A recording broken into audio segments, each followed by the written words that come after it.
கர்த்தருக்கு ஸ்தோத்திரம். கிறிஸ்துவுக்குள் அன்பான சகோதர சகோதரிகளே, உங்கள் அனைவருக்கும் இனிதான இந்த காலை தின வாழ்த்துக்களை தெரிவித்துக் கொள்கிறேன்.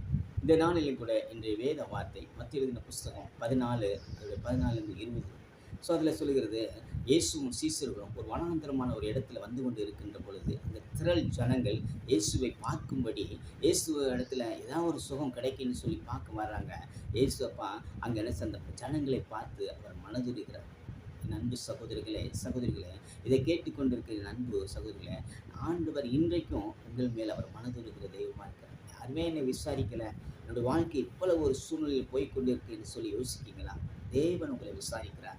அவர் உங்கள் மேல் அவர் மனதுருகிற தெய்வமாக இருக்கிறார். இந்த வனாந்தரமான இடத்துல அவங்க ஏசப்பா அவங்க சொல்லுறாங்க, சீசர்கள் வந்து ஏசப்பாடி சொல்லுறாங்க, இது வனாந்தரமாக இருக்க ஜனங்களை வீட்டுக்கு சீக்கிரமாக போக சொல்லி சொல்லுறாங்க. ஏசப்பா சொல்லுறாங்க, அவங்களுக்கு என்ன செய்யுங்க, ஏதாவது உணவு கொடுங்க அப்படின்னு சொல்லி அவங்க சொல்லுறாங்க. எங்களிடத்தில் 5 அப்பமும் 2 மீன் தானே இருக்குது, இதை வச்சு நாங்கள் என்ன செய்ய?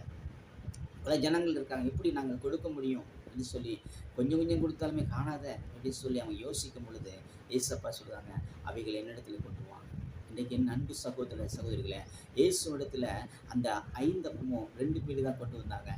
ஒருவேளை அவங்க கொஞ்சம் வச்சுட்டு கொடுக்கல, ஏன்னா முழுமையாக தன்னை அர்ப்பணிக்கும் பொழுது, முழுமையாக கொடுக்கும் பொழுது தேவன் ஏசப்பா என்ன செய்தாங்க, தேவன் பிதாவை நோக்கி அவர் ப்ரேயர் பண்ணுதாங்க, ஜெபம் பண்ணுதாங்க. அதை பிளஸ்ஸிங் பண்ணுதாங்க, ஆசீர்வதிக்கிறாங்க. அங்கே இருக்கிற ஜனங்கள் 5000 பேர் இருக்குன்னு சொல்லுறாங்க. அங்கே புல்களா 50 பேரை உட்கார வைத்து அநேகரும் திருப்தியாய் சாப்பிட்டு 12 குடைகள் மீதி எடுத்தாங்க சொல்லிப்பாங்க. என் அன்பு சகோதரிகளே, நம்முடைய வாழ்க்கையில் அற்புதங்கள் அதிசயங்கள் நடக்காமல் இருக்கிறதுக்கு காரணம் அநேக நேரங்கள் நம்முடைய சிந்தனையாக இருக்கட்டும், நம்முடைய செயல்பாடாக இருக்கட்டும், நம்முடைய பொருளாதாரமாக இருக்கட்டும், நம்முடைய வாழ்க்கையில் எதுவாக இருந்தாலும் முழுமையாக நம்ம தேவனுடைய சமூகத்தில் நம்ம கொடுக்கும் பொழுது தேவன் அவைகளை கொண்டு தான் அவைகளை அற்புதங்களும் அதிசயங்களும் அவர் செய்ய போதுமானவராக இருக்கிறார்.